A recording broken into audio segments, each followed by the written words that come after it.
بسم الله الرحمن الرحيم. أعوذ بالله من الشيطان الرجيم. بسم الله الرحمن الرحيم. السلام عليكم ورحمة الله وبركاته. الحمد لله رب العالمين حمدا كثيرا كما هو أهل وصلى الله على محمد وأهل بيت الطيبين الطاهرين. معزز سامعین کرام، کتاب شرح باب ہادی عشر سبق نمبر 18. اس سبق میں ہم جو سابقہ 3 دروس میں برہان امکان و وجوب ذکر کی گئی تھی اس کا صرف خلاصہ پیش کریں گے اس بات آسانی کے لیے. یہ برہان چونکہ انتہائی مہم ہے اور قابل قدر ہے، علماء کرام کے درمیان اس پہ کافی سارے بحث کی گئی ہے کہ بعض کہتے ہیں یہ برہان یہی برہان صدیقین ہے اور بعض کہتے ہیں یہ برہان صدیقین میں سے نہیں ہے. اور اس کے علاوہ اس میں بیان تھا دور اور تسلسل کا، دور کی تعریف بھی کی گئی اور تسلسل کی. اس بنیاد پہ بہتر یہ سمجھا کہ اس درس میں اس پوری کی پوری برہان کا دوبارہ خلاصہ پیش کیا جائے. تو عرض ہے اس بات آسانے کے لیے 2 قسم کے آثار کی بات ہوئی تھی. ادلہ کی اس بات آسانے کے لیے 2 قسم کے ادلہ کی بات ہوئی تھی. ایک تھا الاستدلال بالآثار، آثار کے ذریعے استدلال. قرآن مجید کی آیت سنریہم آیاتنا فی الآفاق وفی انفسہم حتی یتبین لہم انہ الحق اولم یکفی بربک انہ علی کل شیء شہید. ان میں سے آیت کا جو پہلا حصہ ہے سنریہم آیاتنا فی الآفاق وفی انفسہم، فی الآفاق وفی انفسہم، یہ کیا ہے؟ آثار کے ذریعے خداوند عالم کی ذات پہ استدلال کرنا ہے. اور آیت کا جو دوسرا حصہ ہے اولم یکفی بربک انہ علی کل شیء شہید، یہ خود وجود سے وجود پر استدلال کرنا ہے. وہذا منہج نبی اللہ ابراہیم علیہ السلام، یہ جناب ابراہیم علیہ السلام کا منہج تھا کہ جناب نے افول کے ذریعے، افول قمر کے ذریعے، افول نجم کے ذریعے اور افول الشمس کے ذریعے کہ جو کیا ہیں بعض حرکت کی طرف لے گئے تھے اور آثار کی طرف لے گئے تھے، ان کے ذریعے خداوند عالم کے وجود کو ثابت کیا تھا. النظر فی الوجود و تقسیمہ، آیت کا جو دوسرا حصہ ہے ولم یکفی بربک انہ علی کل شیء شہید، یہ اشارہ ہے اس بات کی طرف کہ ایک دفعہ ہم خود وجود اور اس کی تقسیمات کی طرف نگاہ کرتے ہیں اور اس ذریعے خداوند عالم کے وجود کو ثابت کرتے ہیں. تو عرض کی تھی کہ وجود کی 2 قسمیں ہیں، وجود واجب اور وجود ممکن. 2 ہی تو قسمیں وجود کی. بس اگر آپ اذا لم یوجد الواجب، اگر آپ وجود کو واجب قبول نہیں کرتے تو لازم آئے گا، کیونکہ ممکن ہی باقی رہ جائے گا، اور لازم آئے گا دور اور تسلسل، اور یہ دونوں لازم باطل ہیں. لہذا عدم واجب باطل، واجب کا نہ ہونا باطل ہے. اس طریقے سے ہم نے واجب کو ثابت کیا تھا. تو اب دور کس طرح باطل ہے اور تسلسل کس طرح باطل ہے. تو اس بات ان اذا عدم الواجب باطل، یہ ادعا کہ واجب کا نہ ہونا باطل ہے، اس کی برہان اس طریقے سے تھی. نمبر 1 ثابت کرنا ہے اس بات لزوم الدور و تسلسل، کہ اس بات سے دور اور تسلسل لازم آتا ہے. نمبر 2 بیان بطلان الدور و تسلسل، اور دوسرا یہ کہ دور اور تسلسل باطل ہے.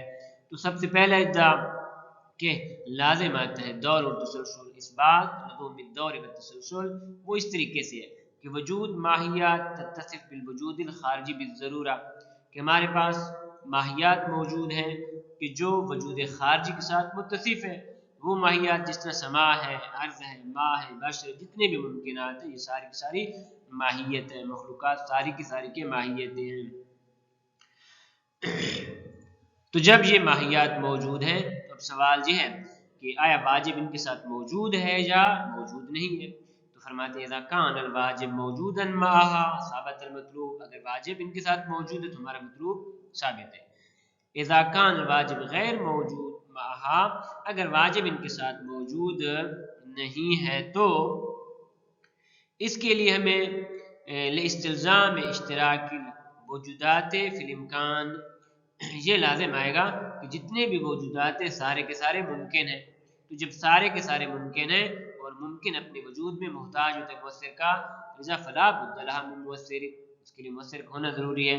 اور مؤثر اس کی پھر 2 صورتیں بن سکتی ہیں. المؤثر ان کان الواجب اگر مؤثر ہوئی واجب ہے ثابت المطلوب تو مطلوب ثابت ہے کیونکہ ہم واجب الوجود کو ثابت کر رہے ہیں.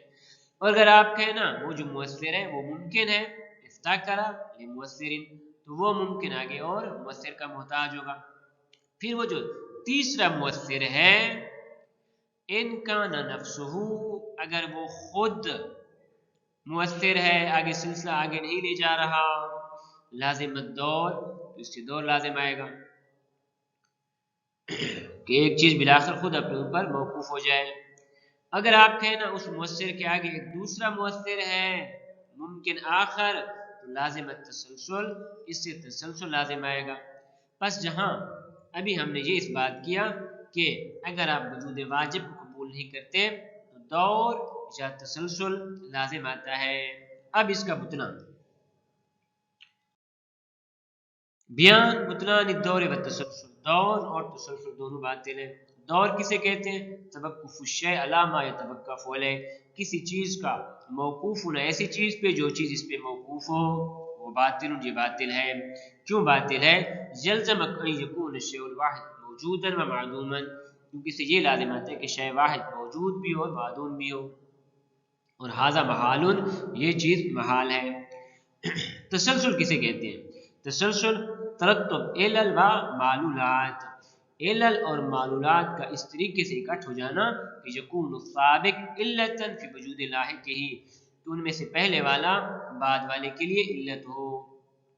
وہذا باطل اور تسلسل بھی باطل ہے. تسلسل کیوں باطل ہے لأن احادیث سلسلہ جمیعہ ممکنات کیونکہ پورے کا پورا سلسلہ یہ سارے ممکن ہیں کہ تتصف بالاحتیاج کہ جو احتیاج کے ساتھ متصف ہے فتشترک بالامکان لذا یہ سارے کا سارا سلسلہ ممکن ہونے میں مشترک ہوگا. وتحتاج لمؤثر اور ہر ممکن مؤثر کا محتاج ہوتا ہے.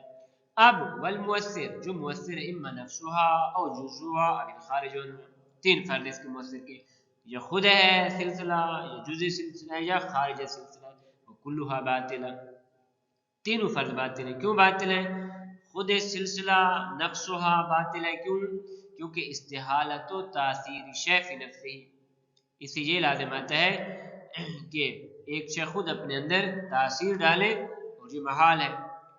کیونکہ لازمت تقدم علی نفسہ کیونکہ اگر ایک چیز خود اپنے اندر تاثیر ڈال رہی ہو اس کا معنی یہ ہے کہ اپنے وجود میں آنے سے پہلے وہ وجود رکھتی ہے کیونکہ جو چیز تاثیر ڈالتی ہے اس کا پہلے وجود ہونا چاہیے لذا لازمت تقدمہ علی نفسہ اور یہ چیز باطل ہے.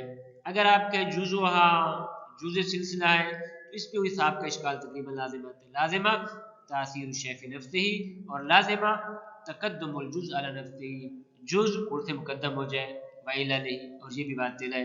الخارج عنہ اگر آپ کہنا ایک امر خارجی ہے تو اس کی دو صورتیں ان کان واجب اگر وہ امر خارجی ہوئی واجب ہے ثابت المطلوب ہمارا مطلوب ثابت ہے.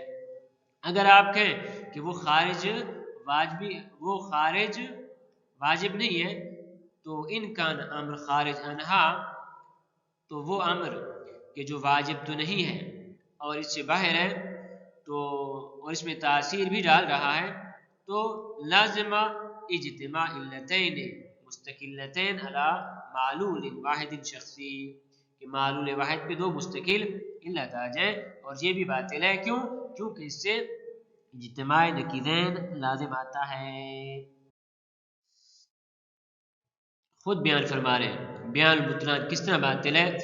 اما فرضنا اگر ہم یہ فرض کریں کہ ان کل واحد من احادیث سلسلہ مؤثر فی لاحقہ کہ ان میں سے ہر سلسلے میں سے ہر ایک جو اکائی ہے وہ اپنے لاحق میں مؤثر ہے وقد افترضنا تاثیر الخارج فی کل واحد منها اور ادھر ہم نے یہ فرض کیا ہے کہ خارج ان میں سے ہر ایک میں تاثیر ڈال رہا ہے تو اذن لازمہ اجتماع علتین علی معلول واحد بس دو علتیں اکٹھی ہو رہی معلول واحد پہ وہذا محال اور یہ بات محال ہے.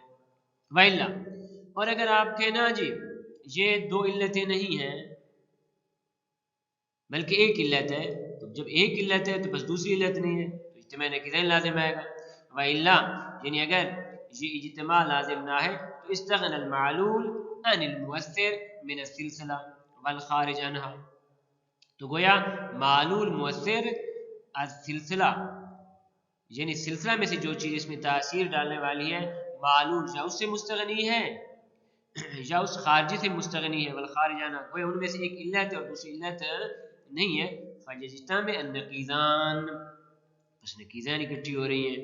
وہ محال اور نقیضین کا اکٹھا ہونا محال ہے اجتماع محال ہے. تو خلاصہ اثبتنا لزوم الدور والتسلسل ہم نے ثابت کر دیا کہ دور اور تسلسل لازم آتا ہے. نیز ہم نے اثبتنا بطلان الدور والتسلسل یہ بھی ثابت کیا کہ دور باطل ہے اور تسلسل باطل ہے.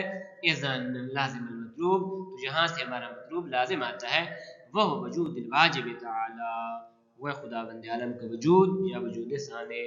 انشاءاللہ اگلا بیان نئی فصل میں ہوگا. وصلی اللہ علی محمد و اہل بیت الطیبین الطاہرین.